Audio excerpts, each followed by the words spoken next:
I lost my wife. Then my best friend admitted she loves me, weeks before marrying someone else. This story. This story has two new updates that have been added progressively. My 35M friend Bree, 35F, just told me she loves me 4 weeks before her marriage, and I am not sure what I am supposed to do here. I want to know if I am doing the right thing. To give some context, I lost my wife 2 years ago. I have a 5-year-old daughter. I have not dated in the last 2 years because I have major trauma from losing my wife. I still love her a lot and don't think I am ready to move on. I invested all my time in my daughter, who looks exactly like her mother, and my work to keep my sanity for the last 2 years. I have been friends with Bree since we were in elementary school. We lived in the same neighborhood growing up and were best friends. She is an awesome person, and we were inseparable growing up. The weirdest part was we had completely different personalities. She was very outgoing and always had a lot of friends. I'm a big introvert, and Bree, along with a few friends, was all I needed. Bree was a serial dater, and I don't remember any time since middle school since she was single. Bree and I never dated, though. Bree and I also went to the same college. She never had a stable boyfriend, but just jumped from one relationship to another. I, on the other hand, did not date seriously until I was in my junior year. When I met my wife, she was a freshman, and we hit it off instantly. We fell for each other and spent all our time with each other. This strained my relationship with Bree, as I would generally hang out with my wife instead of her. That was the time Bree and I slowly started drifting apart. After college, I moved to a different town for my job, and Bree and I occasionally messaged each other, but nothing beyond that. Bree attended my wedding, and that was the last time I saw her.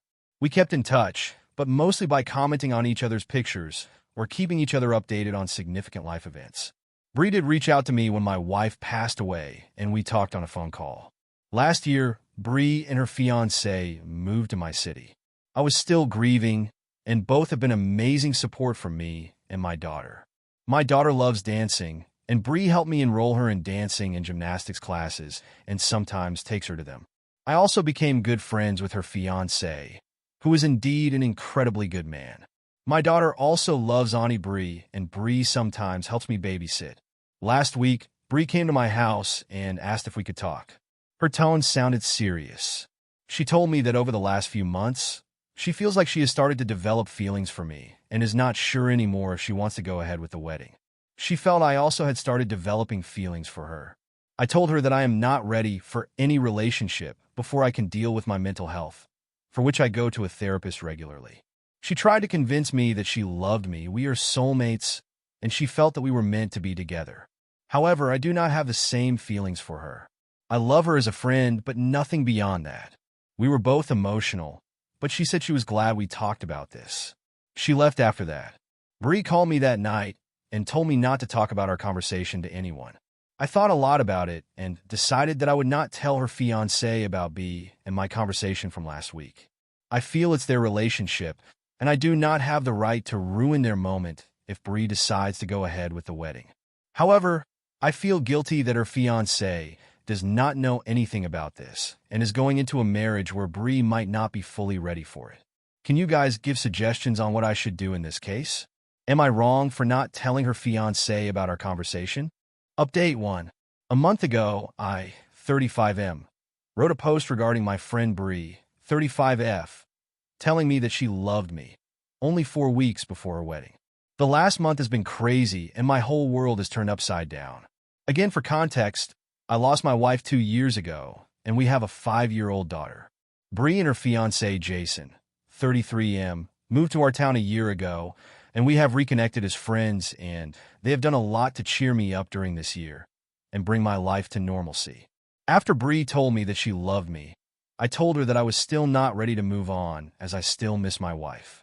She said she understood, and I did not hear from her or Jason for a few days. The guilt was killing me, as I was not sure if I should tell Jason about what she told me.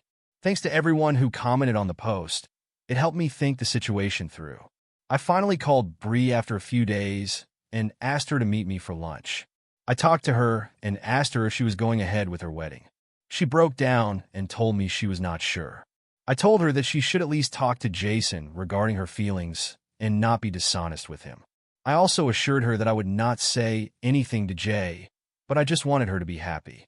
She said she understood and left. That night, I put my daughter to sleep and was watching TV. Around 9:30 p.m., I heard a loud knock on my door, and it was Jason. I opened the door, and he was in tears. He started yelling at me and asking me why I had to steal Bree out of all the people. I tried to calm him down, but he just kept on shouting. I was trying to get him to sit down on the bench on our porch. I told him my daughter was sleeping upstairs, but he slowly was getting more and more physical. He punched me in the face, and I was able to push him off. I told him to get out of my house, and he sat in his truck and drove away. I immediately called Bree, and she was crying and did not sound well on the phone. She told Jason that she could not marry him because she had feelings for me. I was really scared for her after the physical altercation with Jason and told her to gather some clothes and get out of the house. She did that and came to my place. I just didn't feel she was safe with Jason. I consoled her for almost 2 hours and was able to get her to sleep. The next morning, we had to call her parents to let them know about what had happened. Bree kept a brave face, but I could see how much she was hurting. Her parents asked her to take a few days off and immediately come back home, and she did take a flight in the evening to go home. Over the next 2 weeks, the wedding was called off. Bree and I were talking every day, and she was just very exhausted. She talked to Jason a few times and kept on asking her to take more time to think. However, I think Bree just wanted to get out of it and decided to just break it off with Jason. Currently, Bree is staying with us for the last 2 weeks. She still has a job here and started going back to work last week. I have talked to Bree in detail about what happened. Bree told me that Jason and her were dating on and off for the last 4 years. Jason is not very career-oriented, and Bree is very good at her job. She felt he was a nice and reliable person, but was unsure about him from the start. She felt that she was not getting any younger, and hence they decided to get married. When she heard about my wife passing away, she just felt really bad and wanted to be around me to comfort me.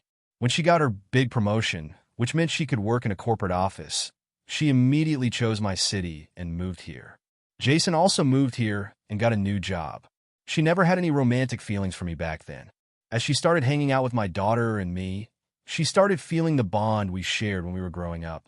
Except, I was the broken one and she was taking care of me. She said that she realized that she was enjoying her time with us more than with Jason.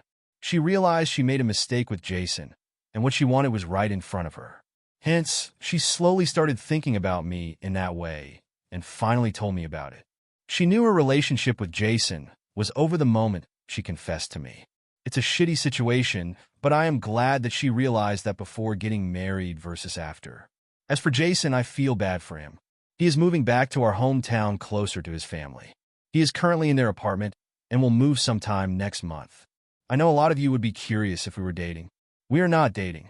I don't think I can date anyone right now, and neither should Bree. She is my friend, and I am happy that she is staying with us and plans to be here until everything is sorted out. My daughter loves having Auntie Bree around too, so that's a bonus. Plus, it's really nice to see her slowly get back to normal. Final update. I wrote a post 9 months ago about my friend Bree telling me that she loved me a few weeks before she was supposed to get married. For context, I lost my wife 3 years ago, and we have a 6-year-old daughter. Bree and her fiancé, Jason, moved to our town a year ago, and Bree confessed her feelings for me just weeks before her wedding. Things went south quickly, and Bree ended up breaking up with Jason and canceling the wedding. She was staying with us when I last shared an update. I think the story was picked up by some popular YouTube channels, and people have been messaging me to find out what happened afterward. I wanted to maintain our privacy, especially since many of our family members saw the video and recognized my post. They didn't know that Jason had assaulted me, and I had to assure everyone that we were safe and okay. I'm feeling particularly happy this week, so I thought I would share an update. Firstly, the reason Bree moved in with us while Jason was still in town was because I had a temporary restraining order, TRO, against him. Bree also filed for one, but was denied, as he had never directly threatened her safety. She said she felt secure with us because of the TRO, and I agreed. Jason didn't cause any issues after that, though he continued texting Bree, asking her to work on their relationship. Eventually, he moved back to our hometown in February, and we haven't heard from him since. Bree got her own apartment once Jason left town, but she remained very much a part of our daily lives. I enjoyed having her around, and my daughter loves her. In April, Bree brought up the idea of us dating again. I explained that I wasn't over my wife's death and didn't want to be unfair to her because I still love my late wife deeply. Bree told me she knew she could never replace my wife, nor did she want to. She shared a beautiful analogy. She said my heart is like a big pot. It holds a lot of love for my late wife, but it also made room for more love when my daughter was born. Loving her wouldn't erase my love for my wife or daughter. It would simply mean there's more room in my heart than I realized. I took a month to think it over, talking to my mom and mother-in-law, late wife's mom, who both encouraged me to give a relationship with Bree a chance. We officially started dating in May, and it's been surprising how quickly we fell in love. I think the strong foundation of our friendship helped a lot. The last 6 months have been amazing, and I've never seen my daughter so happy. She's a big chatterbox now and insists that Bree comes to all her school events and recitals. Sometimes I feel a little jealous of their bond and even a bit left out of their little chats. The reason I'm writing this update is because I'm planning to propose to Bree this Christmas. It's not a surprise proposal. We went engagement ring shopping last weekend and finalized the ring. We also have wedding plans for next summer. I know it seems quick, but I can't imagine spending the rest of my life with anyone else. Bree deserves to officially be part of our family. My daughter is thrilled, and she and Bree are already shopping for dresses for the engagement photo shoot. Our families couldn't be happier, and we plan to get engaged at a small gathering of family and friends over Christmas weekend in our hometown. I know some people judge me for taking Bree in after she left Jason, and others judge her for leaving him at the altar. Life isn't easy, trust me, and things don't always go as planned. But I'm grateful Bree found the courage to tell me how she felt back then. Thank you all again for your support on my last post.